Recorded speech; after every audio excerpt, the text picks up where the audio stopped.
الحمد لله نحمده ونستعينه ونستغفره ونؤمن به ونتوكل عليه ونعوذ بالله من شرور أنفسنا ومن سيئات أعمالنا من يهد الله فلا مضل له ومن يضلل فلا هادي له ونشهد أن لا إله إلا الله وحده لا شريك له ونشهد أن سيدنا ومولانا محمدا عبده ورسوله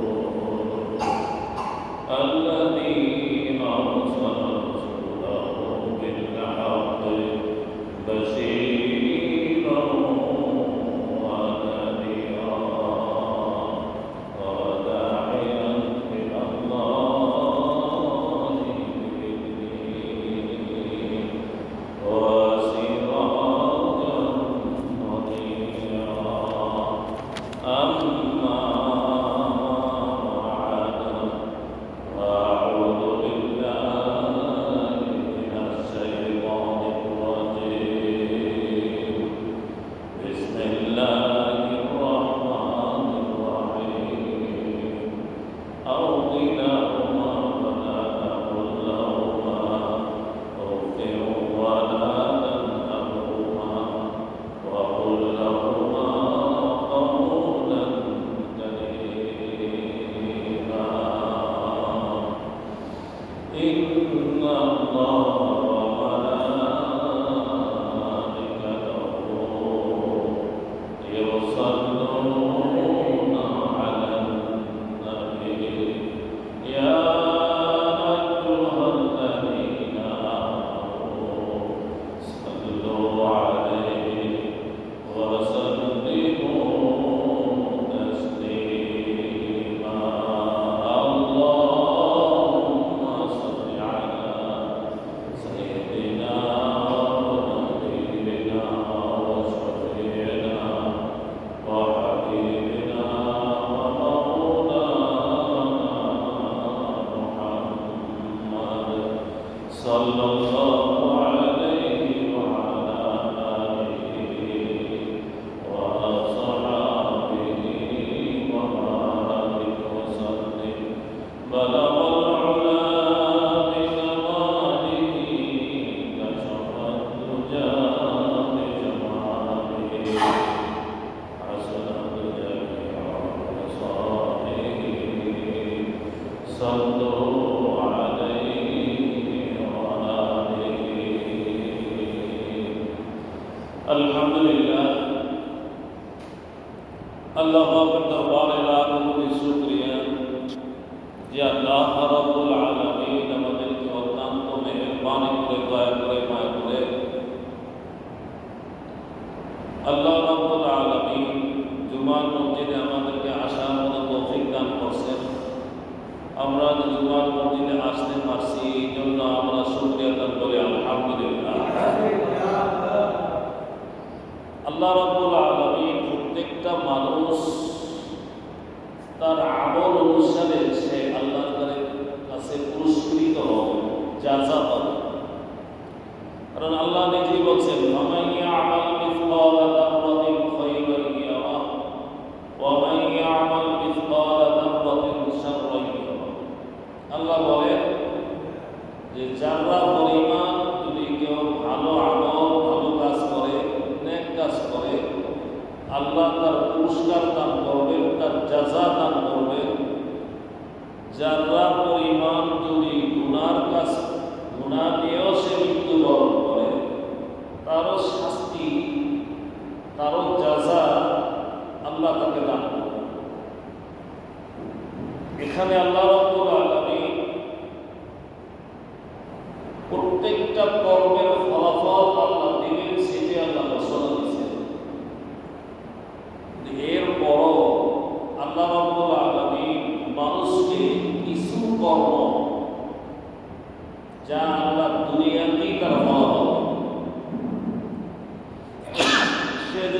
ভালো কাজ করে,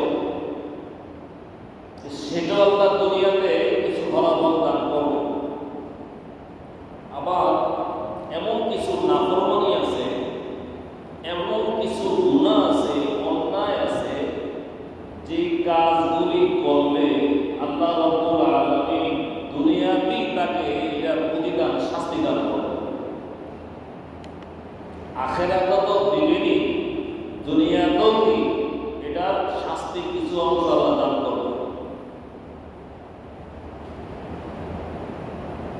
এরকম বেশ কিছু আমল আছে, বেশ কিছু কাজ আছে, এই কাজগুলি করলে দুনিয়াতে আল্লাহ শাস্তি দেবেন, আখিরাতেও দিবেন, দুনিয়াতেও দিবেন। আবার এমন কিছু নেক কাজ আছে, যে কাজগুলি করলে আল্লাহ পাক আখিরাতে তো ফলাফল দিবেনই, দুনিয়াতেও এটা পুরস্কৃত করবে। এক নম্বর হলো মা বাবা। আপনি যদি মা বাবার সেবা করেন, তাদের সাথে ভালো কাজ করেন, তাদের মর্জিকে আপনি গ্রহণ করেন,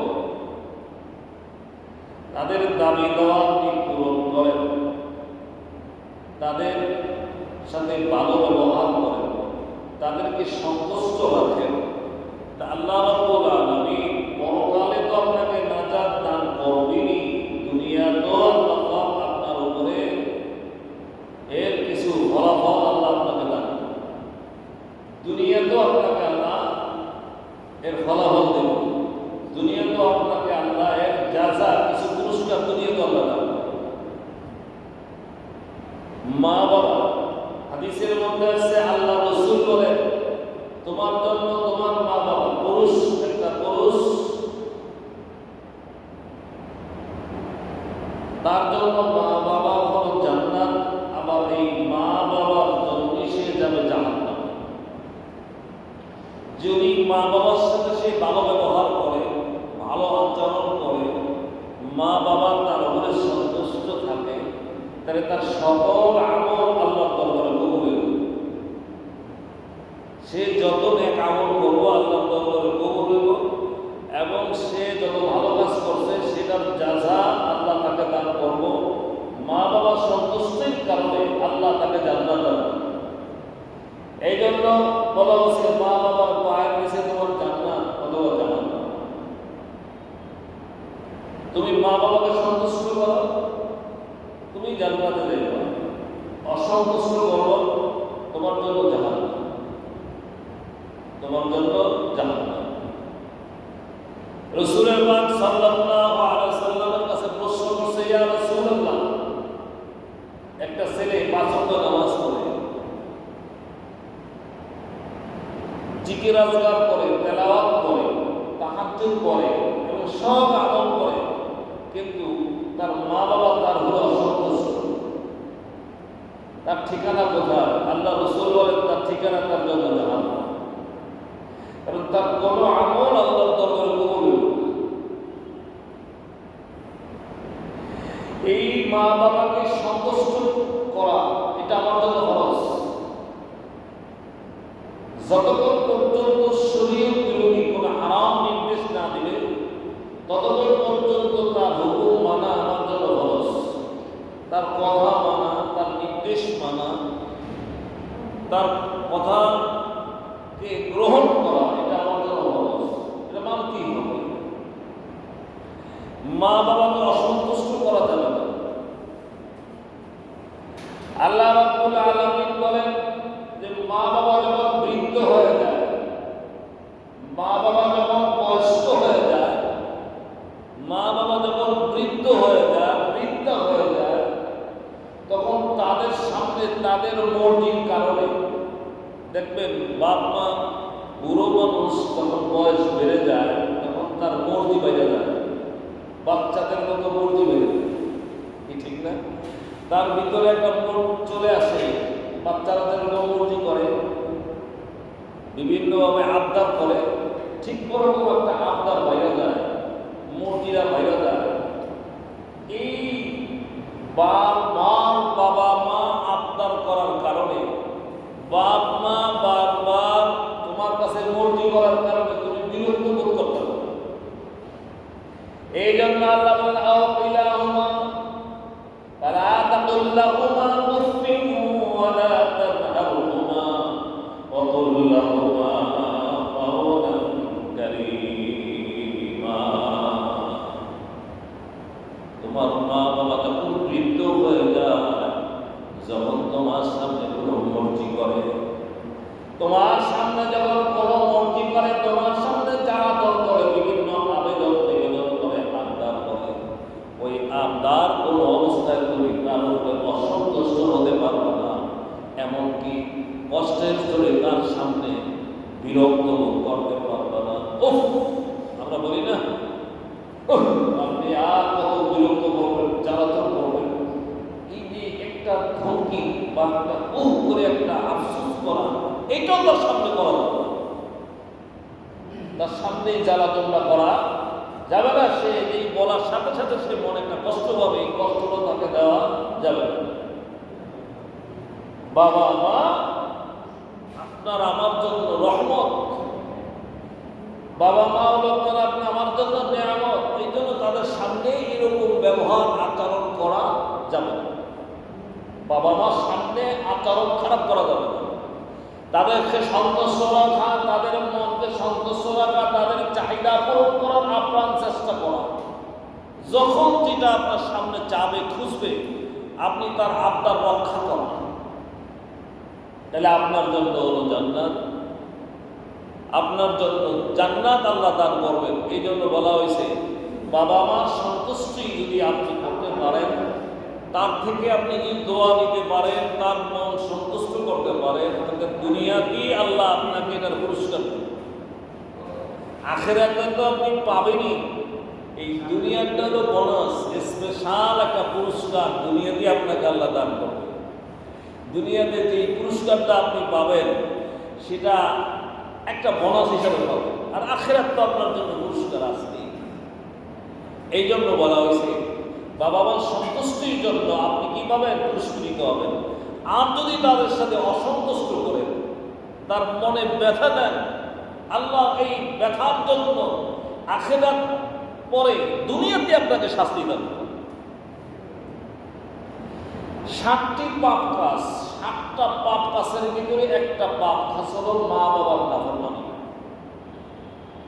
এই 7টা পাপের শাস্তি আল্লাহ দুনিয়াতে বান্দাকে দান করবে, পরকালে তো দিবেই। দুনিয়াতে আল্লাহ শাস্তি দিবেন, দুনিয়াতে আপনাকে কষ্ট দিবেন, দুনিয়াতে আপনাকে শাস্তি দিবেন, বিভিন্ন বিপদ দান করবেন, অসন্তুষ্টি দান করবেন। যে 7টা পাপ, তার ভিতরে একটা পাপ হলো মা বাবার নাফরমানি করা। দেখবেন বয়স হয়ে গেলে মা বাবা অযৌক্তিক, আপনার কাছে মনে হইব অযৌক্তিক, এটা যুক্তিসঙ্গত না, কিছু দাবি দেওয়া করবো, আবদার করবো, আপনার কাছে দাবিটা অযৌক্তিক, আপনার কাছে দাবিটা অযৌক্তিক, কিন্তু শরীয়ত বিরোধী না, আল্লাহ বিরোধী না, কোরআন হাদিস বিরোধী না, কিন্তু আপনার কাছে এটা অসম্ভব মনে হইতেছে, অযৌক্তিক। কিন্তু এই দাবির ব্যবহারও তার সাথে খারাপ ব্যবহার করা যাবে না। এই অযৌক্তিক দাবিও পূরণ করতে হইবে, অথবা চেষ্টা করতে হইবে। তার সামনে রাগ দেখানো যাবে না, তার সামনে খারাপ ব্যবহার করা যাবে না, তার সামনে অসন্তুষ্টি প্রকাশ করা যাবে না যে আপনি এরকম একটা অযৌক্তিক দাবি করতেছেন আমার কাছে, এইরকম বলাও যাবে না। এরকম কিছু অযৌক্তিক দাবি আপনার সামনে পেশ করব। যেহেতু এখন সে বৃদ্ধ হয়ে গেছে, এখন তার ভিতরে বুঝশক্তি কমে গেছে, বাচ্চাদের মতো। বাচ্চারা যেরকম বাবা মার কাছে অযৌক্তিক কিছু দাবি করে, কি করে না? কিন্তু বাবা মা কি করে? সন্তানকে মারে না, তার উপরে রাগ হয়? তার উপরে রাগও হয় না, তারা মারেও না, তারা পিটায়ও না। যদি না পারে তারে বুঝ দেয়, সান্ত্বনা দান করে, দান করে তাকে থামায়। ঠিক আল্লাহ রাব্বুল আলামিন বলেন, তুমি যখন বৃদ্ধ হয়ে যায় তোমার বাবা মা, তোমার বাবা মা যেরকম তুমি বাচ্চাকালে অযৌক্তিক দাবি করলে তোমাকে সান্ত্বনা দিত, তুমি ঠিক তোমার বাবা মাকে ওরকম সান্ত্বনা দিয়ে তাকে বুঝ দাও। তার সামনে রাগ দেখাই দেওয়ার বাবা, তার সামনে গোসা দেখানো যাবে না, তার সামনে অযৌক্তিক বলে তার মনে ব্যথা দেওয়া যাবে না। বিভিন্ন আবদার করে আমার জন্য এই ফল দেয় না বাবা, কি বলে না, আমার জন্য এটা আইন বাবা, এইভাবে সে একের পর এক আবদার করতে থাকে। এই আবেদন নিবেদন করার পরে তার উপরে রাগ দেখানো যাবে না। একটা ঘটনা আছে, এক বাপ ডাক দিয়ে বলতেছে, বাবা তুমি আমাকে নিয়ে ওই পাহাড় উপরে ওঠো। ছেলে কোনো কথা না বলে বাবারে নিয়ে ওই পাহাড় উপরে উঠছে। কি ঠিক আছে, বাপ নিয়ে কই উঠছে, ওই বাবারে নিয়ে পাহাড় উঠছে। পাহাড়ের উপরে ওঠার পরে বলে, তুমি যাও, আমি একটু বসে থাকি, আমার জন্য কিছু আপেল নিয়ে আসো, কিছু ফল নিয়ে আসছে। আপেল ফল আনার পরে একটা ফল ধরে এদিকে মারছে, যাও ফলটা আমার জন্য নিয়ে আসো। আবার যখন ফল নাই না হাতে দিছে, আবার মারছে। বলেন পাহাড়ের নিচে যদি বলে ওই ফলটা টাইনে উঠাইতে কত কষ্ট লাগে। একবার নিচে বলে, একবার উঠা, আর একবার নিচে ফলে, আর একবার উঠা, আর একবার নিচে বলে, আর একবার উঠা। ছেলে এবার গোসা হয়ে গেছে, বিরক্ত হয়ে যায়। আপনি কি শুরু করছেন? কোন কাজ করার তো একটা সীমারেখা থাকে। আপনি যা শুরু করলেন, কি এটা কি? আপনি ফল থেকে ফল খাইবেন, ফল ধরে একবার ফালান, আবার উঠাইতে পারেন, একবার ফালান আর আবার উঠাইতে পারেন। আপনার কি মাথা খারাপ হয়েছে, বা আপনার বুদ্ধি শক্তি চলে গেছে? এইবার বাবা চোখের পানি ছেড়ে দিয়ে, বাবা আসলে আমার জ্ঞান বুদ্ধি নষ্ট হয় নাই, আমার জ্ঞান বুদ্ধি ঠিক আছে এবং বুদ্ধি শক্তি সব ঠিক আছে, আমি স্বাভাবিক আছি। এই পাহাড় উপরে তুমি যখন শিশু ছিলা, তখন তোমাকে নিয়ে পাহাড় উপরে উঠতাম এবং তোমার হাতে বল দিতাম, তুমি বলটা ধরে এরকম পাহাড়ের নিচে ফালাই দিতাম। আমরা আনন্দ সহিত দৌড়ে গিয়ে ওই বলটাই না তোমার হাতে দিতাম। কিন্তু তুমি যখন আমার কাছে এরকম কাজ করছো, আমি আনন্দ পেয়েছি, আর তোমাকে আমি আনন্দ সহিত বলটা তোমার হাতে উঠিয়ে দিচ্ছি। আবার তুমি মারছো, আবার উঠিয়ে দিচ্ছি, আবার তুমি মারছো, আবার উঠিয়ে দিচ্ছি। আমি তো কোনোদিন তোমার উপরে বিরক্ত বোধ করি নাই, তোমার উপরে আমি অসন্তুষ্ট হই নাই। ঠিক আছে, আজকে আমি এখন বিরুদ্ধ হয়ে গেছি, আমি এখন তোমাকে জ্বালাতন করে তুমি বিরক্ত হয়ে যাও। আসলে বিরক্ত হওয়াটা তোমার জন্য ঠিক নয়। এই যে বিরক্ত হওয়াটা ঠিক না, সেটা বোঝাবার জন্য আমি পাহাড়ে আছি। আমি তুমি এরকম হারাইছ, আমি দৌড়ে গিয়ে পাহাড়ের নিচ থেকে বলটা উঠে আইনে তোমার হাতে দিছি, আবার ফালাইছ, আবার আইনে দিছি। এটা তুমি আনন্দ বোধ করছি, এনজয় করছি। আমিও তোমার উপরে রাগ হই নাই। বাচ্চারা বাবা মার সাথে এরকম করলে বাবা মাকে এটা আনন্দের সহিত মনে নেয়।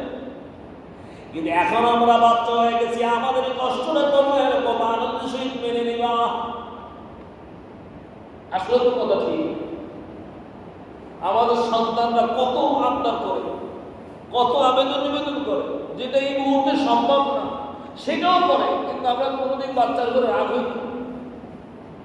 আল্লাহ রাব্বুল আলামিন বুঝাইছেন, তোমার বাবা মা তোমার কাছে এরকম আবদার করবে যেটা তোমার পক্ষে সম্ভব না, কিন্তু তখন তুমি তাদের সামনে রাগ হতে পারবে না, গোসা হতে পারবে না, রাগ দেখাইতে পারবে না, মানে ব্যথা দিতে পারবে না। যদি তোমার তৌফিকে না থাকে, তুমি সান্ত্বনা দিবা, বাবা আমার জন্য দোয়া করে, আপনি যে দাবিটা করছেন যাতে আমি পূরণ করতে পারি, অবশ্যই আমি করে দেব। ওই মুহূর্তে তাকে সান্ত্বনা দাও, ওই মুহূর্তে তাকে মনে ব্যথা না দিয়ে মিষ্টি কথাতে থামাও, কিন্তু তার মনে কোনো অবস্থাতে ব্যথা দেওয়া যাবে না। আল্লাহ রাব্বুল আলামিন বলেন, কোনো বান্দা যদি তার বাবা মার সাথে নাফরমানি করে আর তার মনের মধ্যে কোনো ব্যথা দেয়, আমি আল্লাহ রাব্বুল আলামিন পরকাল তো তাকে জাহান্নামে দিবই দিব। দুনিয়ার মধ্যে আমি আল্লাহ তারা শাস্তি দান করব। 7টা বড় শাস্তির মধ্যে আল্লাহ একটা শাস্তি হলো মা বাবার সাথে নাফরমানি করা। এক কথা বারবার বলব, এরকম আছে এক কথাটা বারবার বলব, বিরক্ত বোধ করা যাবে না। একটা কথা সে বারবার বল, এই এখন কিছু কতক্ষণ পর সেটা আবারও বল, কতক্ষণ পরে সেটা আবারও বল, কতক্ষণ পরে সেটা আবারও বল। কিন্তু এই বারবার বলাতে তুমি বিরক্ত হতে পারবে না। উফ শব্দ, উফ, এই যে আমরা মাঝে মাঝে বলি না উফ, আসলে এই শব্দটা হলো আরো শব্দ। আমরা যদিও আমাদের ভাষায় ব্যবহার করি উফ করে রাগে উঠি না, এরকম উফ, এই উফ শব্দটা আসলে আরো শব্দ। উফ, তাদের সামনে এই শব্দটাও উচ্চারণ করতে হবে। তারা তোমার জ্বালাতন করবো, তারা তোমার কষ্ট দিব, তারা বিভিন্নভাবে তোমাকে হয়রানি করবো। অর্থাৎ তারা তো এখন বয়স্ক হয়ে গেছে, বৃদ্ধ হয়ে গেছে, বৃদ্ধা হয়ে গেছে। এখন তারা বাচ্চাদের মতো কষ্ট দিতে থাকবো, কিন্তু এই কষ্ট মেনে নিত। তাদের এই কষ্ট কোনো অবস্থাতে কি তাদের সাথে খারাপ ব্যবহার করা যাবে না। এই খারাপ ব্যবহার যদি তুমি করো তাহলে কিন্তু কপাল খারাপ। এই শাস্তি, এটার ফলাফল আল্লাহ দুনিয়াতে। আমাদের দেশে তো বিবাহ করার পরে এই সমস্যাগুলি বেশি হয়। বড় আরো স্ত্রীদের কথা, বাবা মার সাথে খারাপ ব্যবহার করে। স্ত্রীর মর্যাদা অবশ্যই দিতে হবে। আমি চাচ্ছি স্ত্রীর যে মর্যাদা, তার যেটা প্রাপ্য সেটা অবশ্যই তাকে দিতে হবে। কিন্তু স্ত্রীর কথা ধরে মা বাবার সাথে খারাপ ব্যবহার করা যাবে না। বাবা মাকে ফেলে রেখে তুমি অন্য জায়গায় চলে যাবে, এটা পারবো না। স্ত্রীকে স্ত্রীর রাস্তায় মর্যাদা দাও এবং তার সম্মান ঠিক রাখো। বাবা মার কথায় তার সাথে দুর্ব্যবহারও করা যাবে না, কৌশল অবলম্বন করতে হবে। বাবা মার সাথে বাবা মার মতো ব্যবহার, মা বাবা যেটা চাইবো সেটা করতে হবে। তাদের সাথে সেই ধরনের ভালো ব্যবহার করতে হবে। আবার স্ত্রী তার যেটা মর্যাদা সেটা নিতে হবে। কিন্তু স্ত্রীর আবদারে বাবা মাকে রেখে চলে যাবে, এটা সম্ভব না। স্ত্রীর কথা বাবা মার সাথে আচরণ খারাপ করা, এটা করা যাবে। অবশ্যই এটা করা তার জন্য গুনার কাজ হবে এবং অবশ্যই সে এর জন্য খুব ক্ষতিগ্রস্ত হবে। হাদিসের মধ্যে আসছে আল্লাহ রসুল অবশ্যই এটার ব্যাপারে খুব হুঁশিয়ার করছে যে বাবা মার সাথে খারাপ ব্যবহার করতে পারবা না। যদি করো তা আখিরাত তো যাবেই এবং দুনিয়াতে তোমাকে শাস্তি আল্লাহ দান করবে। 7টা বড় বড় পাপের জন্য আল্লাহ দুনিয়াতে শাস্তি দিব। তার ভিতরে প্রথম হলো মা বাবার সাথে নাফরমানি করা যাবে না। তোমার ক্ষমতার মধ্যে যত আবদার করবো সব আবদার তার পূরণ করতে হবে। কারণ বাচ্চাকালে যখন তুমি যত আবদার করছো, বাবা মার ক্ষমতার মধ্যে যা ছিল সবই তোমার জন্য করছে। এই জন্য আল্লাহ বলে দিছে, যেরকম তোমাকে শিশুবেলা তোমার মা বাবা তোমাকে যত আবদার করছো, সব আবদার সে পূরণ করার জন্য আপ্রাণ চেষ্টা করছে। কিন্তু তোমার উপরে রাগ হয় নাই, রাগ করে তোমাকে দূরে সরায় দেয় নাই। কি দিছে? রাগ করে তোমাকে ফেলে দেয় নাই। ঠিক এখন তারা শিশু হয়ে গেছে। এই শিশু অবস্থায় তাদের উপরে রাগ করা যাবে না। তাদের সকল আবদার পূরণ করতে হবে যতক্ষণ শরীয়ত বিরোধী না হয়, গুনার কাজের দিকে না হয়, অতক্ষণ পর্যন্ত সকল আবদার তাদের পূরণ করতে হবে। ক্ষমতার মধ্যে থাকলে, না থাকলে রাগ করা যাবে না। তাদের সাথে ভালো ব্যবহার করে, মিষ্টি ব্যবহার করে বুঝ দিতে হবে। এই একটা গ্রুপ আছে যে মা বাপ, এদের ব্যাপারে খুব হুঁশিয়ার করছে আল্লাহ এবং আল্লাহ রসুল। খবরদার, এদের সাথে খারাপ আচরণ করা যাবে না। এদের সাথে ভালো ব্যবহার করো, মিষ্টি ব্যবহার করো, এদেরকে খুশি রাখো। তাহলে দুনিয়াতেই খুশি রাখার জন্য আল্লাহ নেয়ামত বাড়াইব। তারা যদি সন্তুষ্ট থাকে, খুশি থাকে, এই খুশির জন্য আল্লাহ দুনিয়াতে নেয়ামত বাড়াই দিন। দেখবেন আপনার নেয়ামত বৃদ্ধি হইতেছে, সব জায়গায় আপনাকে আল্লাহ বরকত দিয়েছে। এদের সেবা করতেছেন, এদের খেদমত করতেছেন, আল্লাহ খুশি হয়ে আপনাকে নিয়ামত বাড়াইতেছে, বরকত বাড়াই দিতেছে। সর্বদিকে আপনি দেখবেন আপনাকে আল্লাহ বরকত বাড়াই দেবে। দুনিয়াতেও পুরস্কার করবো, আখিরাতেও পুরস্কার করবো। এই জন্য ওদের সাথে খারাপ ব্যবহার করা যাবে না। এদের সাথে তারা যেটা পছন্দ করব আপনি সেটাই করে দেবেন। আপনার কাছে হয়তো অপছন্দ, কিন্তু তার কাছে এই কাজটা পছন্দ, আপনি সেটা করে দেবেন। যেহেতু তার কাছে পছন্দ, আপনার অপছন্দ হলেও তার দাবি পূরণ করেন, যাতে করে সে মনে কষ্ট না পায়, মনে ব্যথা সে না পায়। অনেক সময় দেখা যায় তারপর তাদের কাপড় চোপড় ধুয়ে দিতে হবে, ধুয়ে দিতে হইবে, তাদের কাপড় ধুয়ে দিতে হইবে, গোসল করাই দিতে হইবে, অসুস্থ হলে সেবা করতে হইবে, তাদের সমস্ত কাজ করি আপনার করতে হইব। যেরকম আপনাকে শিশুবেলা তারা করেছে, শিশুবেলা যেরকম আপনাকে দূরে সরায় দেয়নি অসুস্থতার কারণে, তখন সর্ব অবস্থা আপনাকে সেবা করছে, আপনার সেবা শুদ্ধা করছে, আপনাকে তারা ঔষধ দিছে, ট্রিটমেন্ট করছে, ডাক্তার দিয়ে তাকে পরীক্ষা নিরীক্ষা করে আপনাকে যেভাবে সুস্থ করে তোলার দরকার সেভাবে চেষ্টা করছে। ঠিক এখন তারা বৃদ্ধ হয়ে গেছে, এখন তারা বাচ্চা, এখন বাচ্চাদের মতো আপনাকে জ্বালা যন্ত্রণা দিবে, সেই যন্ত্রণা আপনার সহ্য করা লাগবে। এখানে কোনো জোর আপত্তি নাই, কোনো জোর চলবে না। স্ত্রী যদি ব্যতিক্রম হয় তাকে বুঝ দিতে হবে, দেখো আমার মা বাবার পায়ের নিচে আমার জান্নাত, তাদের সেবার মধ্যে আমার বেহেশত, তাদের সেবার মধ্যে সন্তুষ্টির মধ্যে আল্লাহ খুশি। সুতরাং এটা আমার করতেই হবে, এটার ব্যাপারে কোনো ওজোর আপত্তি আমার কাছে চলবে না। এইভাবে তাদেরকে বুঝিয়ে দিতে, কিন্তু তাদেরকে ফেলে দেওয়া যাবে না, তাদের থেকে দূরে সরে দেওয়া যাবে না, তাদের মনে কষ্ট দেওয়া যাবে না। কারণ হাদিসের মধ্যে আসছে মা বাবার দোয়া এবং বরদোয়া, কয়েক শ্রেণীর মানুষ দোয়া বরদোয়া আল্লাহর দরবারে সরাসরি কবুল হয়। এক নম্বর হলো মা বাবা, দুই নম্বর হলো ওস্তাদ, এরকম কয়েকজন আছে। মজলুম, যে জুলুম করে যার উপরে, এটাকে বলা হয় মজলুম, মজলুমের দোয়া। এরকম কয়েক শ্রেণীর মানুষের দোয়া আছে যেটা সরাসরি বিনা পর্দা আল্লাহর দরবারে কবুল হয়। এই জন্য জালেমের জুলুম আল্লাহ যদি মজলুম আল্লাহর কাছে বদদোয়া করে বা দোয়া করে আল্লাহ কবুল করবে। আরেকটা হলো মা বাবার দোয়া আল্লাহ কবুল করবে, আরেকটা হলো উস্তাদের দোয়া আল্লাহ কবুল করবে। যে উস্তাদ আপনাকে পড়াইছে, যে উস্তাদের কাছ থেকে আপনি জ্ঞান শিখছেন, সেই উস্তাদ যদি আপনার জন্য দোয়া করে আল্লাহ কবুল করবো। বদদোয়া করলো আল্লাহ কবুল করবো, বদদোয়া করলো কি আল্লাহ কবুল করবো। আজকে তো আমাদের এই অবস্থান নাই। আমরা পাইছি একটা হারুনুর রশিদের ছেলেরে দিছে এক হুজুরের কাছে বর্তন, তো হুজুরের কাছে বর্তন দিছে, হুজুরে ভরায়। একদিন উজু করতেছে, বাদশাহ হারুনুর রশিদ হেঁটে গেছে, ওখান দিয়ে যখন যায় দেখে হুজুরে উজু করে, বাদশাহ হারুনুর রশিদের ছেলে যুবরাজ হুজুরের পায়ে পানি ঢেলে ঢেলে দিতেছে। তো এই দেখা বাদশাহ চলে গেছে, রাজ দরবারে যাইয়া বাদশাহ লোক পাঠাইছে, বাহিনী পাঠাইছে হুজুরের নেওয়ার দিকে। হুজুরের তো বললে ধরে গেছে।